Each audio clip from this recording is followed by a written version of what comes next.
اعوذ باللہ من الشیطان الرجیم بسم اللہ الرحمن الرحیم اما بعد فاعوذ باللہ من الشیطان الرجیم بسم اللہ الرحمن الرحیم۔ اللہ تعالیٰ نے قرآن پاک میں ارشاد فرمایا لا خیر فی کثیر من نجواہم الا من امر بصدقۃ او معروف او اصلاح بین الناس،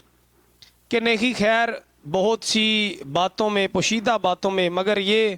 کہ زبان سے صدقے کا حکم دیا جائے اور نیک عمل کا جو ہے وہ حکم دیا جائے۔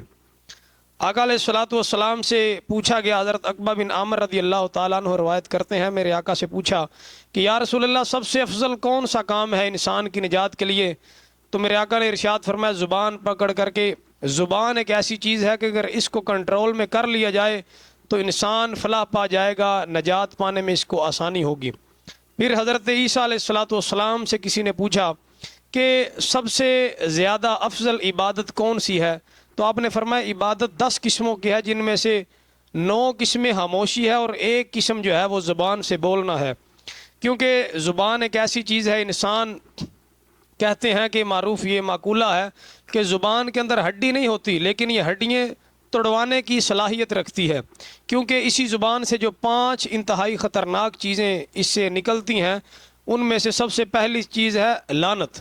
نبی علیہ الصلوۃ والسلام نے ارشاد فرمایا کہ مومن کبھی لعنت نہیں کرتا۔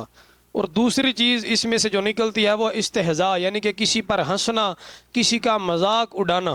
اب کسی کے ساتھ اگر مذاق اڑایا جائے گا، نبی علیہ الصلوۃ والسلام نے ارشاد فرمایا کہ قیامت کے روز جب انسان کو جنت کے دروازے پر بلایا جائے گا تو حکم ہوگا آؤ جنت میں داخل ہو جاؤ۔ اب وہ دوڑ کر سب جو استہزاء کرنے والے ہوں گے، دنیا کے اندر مذاق اڑانے والے ہوں گے،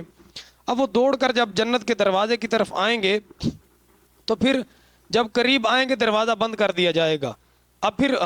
مایوس ہو کر پیچھے بیٹھ جائیں گے، پھر تھوڑی دیر گزرے گی، پھر آواز ندا لگائی جائے گی کہ آؤ جنت میں داخل ہو جاؤ۔ میرے آقا نے فرمایا کئی بار ان کے ساتھ ایسا کیا جائے گا، لیکن جب وہ جنت کے دروازے کے قریب آئیں گے اب بند کر دیا جائے گا، اب دعا کریں گے مالک یہ کیا معاملہ ہے؟ تو پھر اللہ تعالیٰ کی طرف سے یہ ارشاد ہوگا یہ جو تم جو ہے وہ دنیا کے اندر مذاق اڑاتے اور لوگوں کو تمسخر اڑاتے، استہزاء کرتے، اسی کی وجہ سے تمہارے ساتھ یہ مذاق اڑایا جا رہا ہے۔ اب تیسری چیز ہے جھوٹی قسم۔ جھوٹی قسم ایک ایسی چیز ہے کہ جس سے بچا جائے، بچنا چاہیے ہمیں بھی، کیونکہ انسان کے جو ہے وہ جھوٹا ہونے کے لیے یہی کافی ہے کہ وہ جھوٹی قسمیں کھائے، اور قسم جھوٹی کی بہت ساری وعیدیں ہیں۔ اب چوتھی چیز جو انسان جو ہے وہ اس کے اندر یہ ہے، زبان کے ساتھ جو انسان کرتا ہے وہ ہے وعدہ خلافی، کیونکہ وعدے کے بارے میں بھی بہت ساری حکایات ہیں، احادیث پاک ہمیں ملتی ہیں کہ ان وَقُلًّا وَعَدَ اللَّهُ الْحُسْنَىٰ کہ اللہ تعالیٰ نے ارشاد فرمایا ہم نے تمام سے جنت کا وعدہ کر دیا۔ اب وعدہ ایسا ہے کہ جو ٹوٹ نہیں سکتا، رب تعالیٰ وعدہ کر رہا ہے، وہی وعدہ اگر انسان میں لیا جائے تو وعدہ خلافی کی جائے تو وہ اسی زمرے کے اندر آئے گا کہ وہ رب تعالیٰ نے جس کا وعدہ کرنے کا حکم دیا، جو قسم جس چیز کا حکم دیا، اس کو انسان یہ توڑ رہا ہے۔ اب حضرت داؤد علیہ الصلوۃ والسلام کے پاس حضرت لقمان علیہ الصلوۃ والسلام جب آیا کرتے تھے تو آپ حضرت لقمان فرماتے ہیں کہ میں پاس آ کر بیٹھ جاتا، اور حضرت داؤد جب زیرہ بنایا کرتے تو میں دل کے اندر یہ پیدا ہوتی خواہش کہ پوچھوں کیا بنا رہے ہیں، اس صنعت کے بارے میں یہ آپ کیا بناتے ہیں، تو یہ سوچ کر خاموش ہو جاتا کہ حضرت داؤد علیہ السلام نے اس کا جواب نہیں دینا، خاموشی۔ تو کچھ دنوں بعد حضرت داؤد علیہ السلام نے خود اس کا جواب دے دیا کہ یہ زرہ ہے، جنگوں کے اندر جو ہے وہ پہننے کے کام آتی ہے، جنگوں کے اندر پہنی جاتی ہے، اس کو زرہ بولتے ہیں۔ تو خاموشی ایک ایسی چیز ہے۔ ویسے بھی دنیا کے اندر یہ یاد رکھیں کہ اگر کسی محفل کے اندر، مجلس کے اندر یا کسی مجمع کے اندر اپنی زبان کو لگام دی جائے، زبان کو خاموش کی جائے، تو اگلا سامنے والا آدمی آپ کو اتنی جلدی ججمنٹ نہیں کرے گا، پہچان نہیں سکے گا، لیکن اگر آپ بات کریں گے، بولیں گے تو فوراً سے آپ کو پہچان لے گا آپ کس کیٹاگری سے ہیں، آپ کی کیا یعنی کہ حیثیت ہے، کس انداز سے۔ اور اخلاق ایک ایسی چیز ہے کہ جو انسان کے ایمان کو بھی خوبصورت کرتی ہے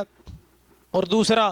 انسان کے کردار کو بھی خوبصورت کرتی ہے۔ تو اسی لیے ہمیں چاہیے کہ زبان کو بالکل خاموش کیا جائے اور اس کے اوپر ترجیح دی جائے کہ کہیں ہم محفل کے اندر بیٹھے ہوں، مجمع کے اندر بیٹھے ہوں، دوست احباب کے اندر بیٹھے ہوں، گھر کے اندر اپنے بچوں کے اندر بیٹھے ہوں یا اپنے گھر والوں کے اندر، اہل خانہ کے درمیان کے اندر بیٹھے ہوں، تو یہ اس چیز کا خاص خیال رکھنا چاہیے کہ زبان کوئی ایسی نستہ دانستہ طور پر کوئی بات نہ نکل جائے کہ کسی کے دل کے اوپر لگ جائے یا کوئی گناہ جو ہے وہ ہمارے نامہ اعمال میں لکھا جائے، تو اس سے بچنا بہت ضروری ہے۔ تو اللہ تعالیٰ سے دعا ہے اللہ تعالیٰ ہمیں اس پر عمل کرنے کی، سمجھنے کی توفیق عطا فرمائے۔ وما علینا الا البلاغ۔